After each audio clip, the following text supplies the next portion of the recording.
So this is a momentous occasion. We're at the end of the very first two-day Social Discovery Conference on the planet. That's right, the end of the conference. It's finally over.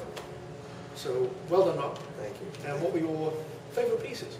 I had several that I thought were stellar. First, let me preface by saying that the people here were wealthy, intelligent, very knowledgeable about the internet and also social discovery. There were a lot of ideas that were shared here. The way we run our conferences, these are things you're supposed to take back to your office and actually produce revenue with. That's the idea of most of our conferences. For a lot of the people that attended were an eye-opener.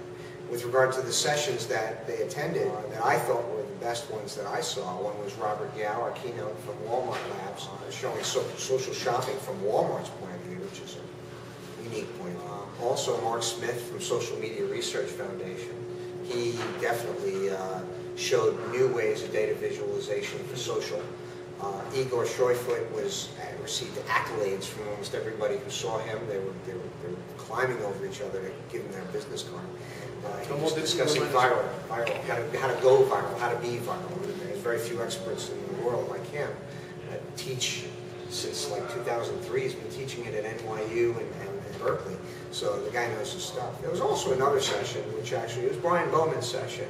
I was impressed with that one. He showed a bit more of the complete me and what the business plan was for it. And that part changed my opinion of what I thought of the company. I thought he was going to do well, but I didn't know exactly how he was going to do well. Now, once I understood what he's doing, I was like, oh wow, okay, this is good. This is good. He actually may take, and that's what I pointed out, he may take the discovery out of social discovery for meeting people, but he did point out that there always will be discovery in meeting people.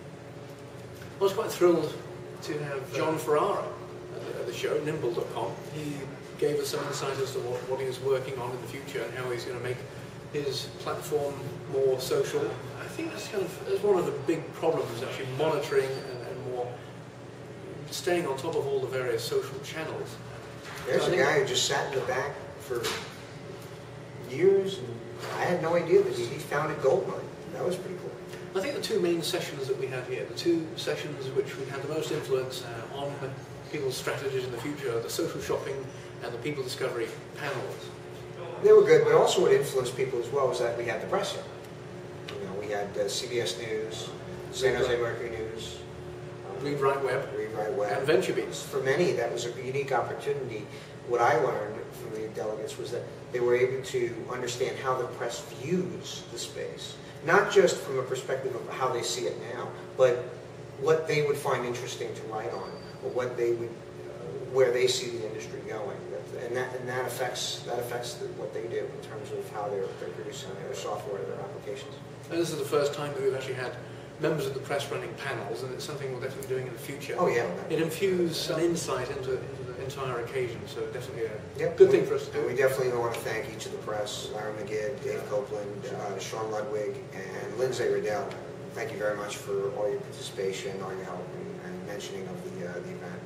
Okay. We also had the CEO therapy sessions. You know, those. Well, one was trying to be sensational, but the others were trying to do what you defined as social discovery in your session. Yeah, basically, I actually quoted VentureBeat on a longer definition, but the definition that I think where the holy grail and the money is bottling the friendly referral, particularly with respect to advertising. I mean, this could be an advertising conference, really. I mean, this is, whoever gets advertising as a service right first will make a lot of money. Indeed, the CEO of Highlight says that he thinks this is going to be a multi-billion-dollar industry. I couldn't agree more. I think Google's done a good job of making advertising timely and relevant, but the missing piece is the friendly referral. As soon as you effectively help people make referrals of products, that's when you start seeing conversions go through the roof. And that's advertising as a service. If a friend is referring a product, that's something that's far more welcome than intrusive advertising. And I divided social discovery up into about 5 or 6 different subcategories. But social shopping, in my mind, is the big money maker in the industry. That's going to be the 900-pound gorilla by far. And I think you're going to see affiliates entering the space. I think if they already are, but you're going to see more and more companies and affiliates entering the market, more marketing heading in that direction. Of all the segments, whether it's social video discovery, people discovery, it's really going to be the social shopping discovery that's going to be, in my mind, the leader in the field economically. Yeah, that's one of the things we're trying to do at the show, is trying to define the industry a little bit more tightly. I think there's a lot of companies that are edging in on social discovery and pivoting and trying to redefine themselves as social discovery companies, but are they really? I mean, are they really bottling the friendly referral? And is there an element of delight when people actually discover the people, product, place, or financial... I've learned that in sales, buying is an emotion. But over the years, I discovered that is true. And so, yeah, it can fit in.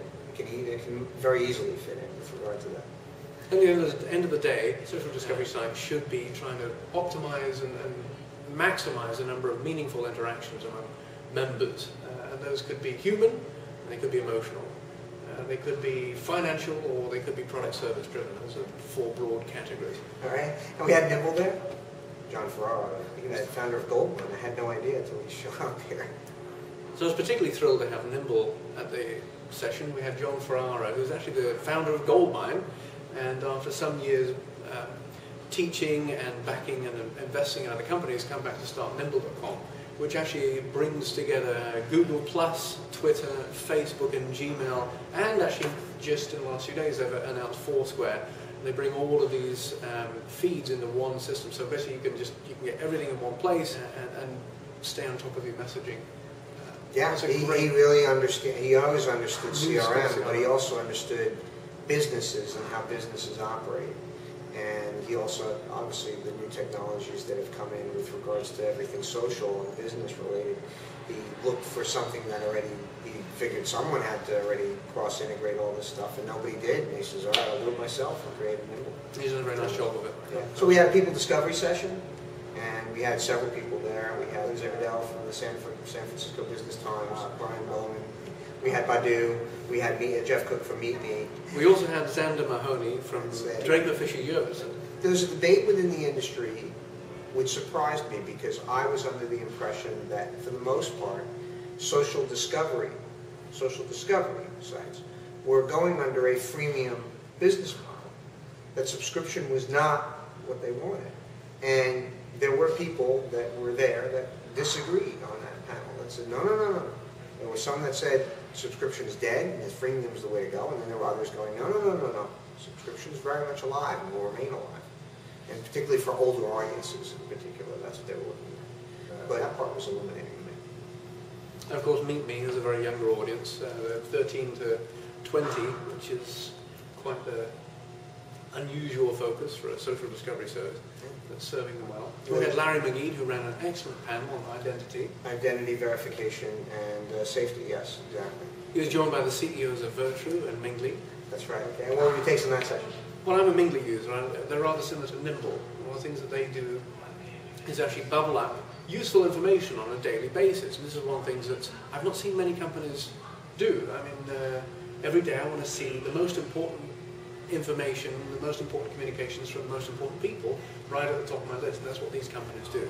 Virtru does essentially a check. They bring together various sources to be able to identify people. And that's the interesting thing was Larry from CBS. He was a very pragmatic individual, and almost everything he discussed was his day-to-day use of real-life things. And he would always go back to saying, well, here's where I use technology in my day-to-day life, and here's where technology has its limitations. One of the things he believes as far as safety was concerned was that technically there's no such thing as axe murderers following you around, searching for you on the internet. So he believed that the fear of your identity being out there on the internet was artificially inflated.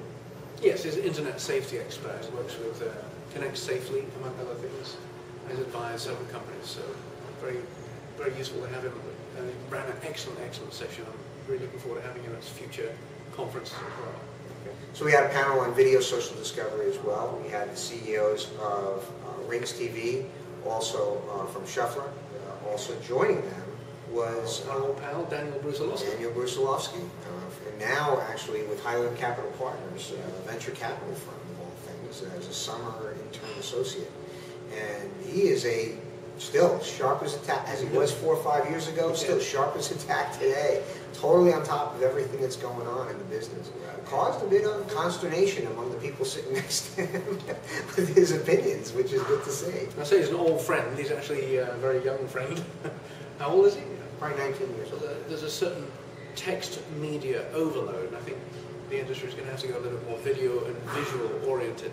And there are certain challenges with video. I mean, how do you actually make that more social? So I was saying, when it comes to brands should focus on making videos that can be viral, that can be spread. And they should also consider doing testimonial videos too, the sorts of things that create authenticity around their brands in a visual manner. They also saw how we're now as a society, most people are now using what's called a second screen, which means you're watching television and at the same time you're using either an iPad or a phone to communicate with other people. And so they're recognizing that value in this, and I think what they want to do is join the two so that we basically have one screen. At least that's what I kind of understood, that they want your attention completely on one screen, and the second screen for them would be too much distraction. Fascinating area. So what's up next? We're going to do a social discovery event in Moscow, social discovery event also probably in Australia, and then next year will be the big one, which will be in Las Vegas, right after Affiliate Summit. Makes sense, again, because of the shopping aspect. Great. I look forward to being there and covering the events and helping out.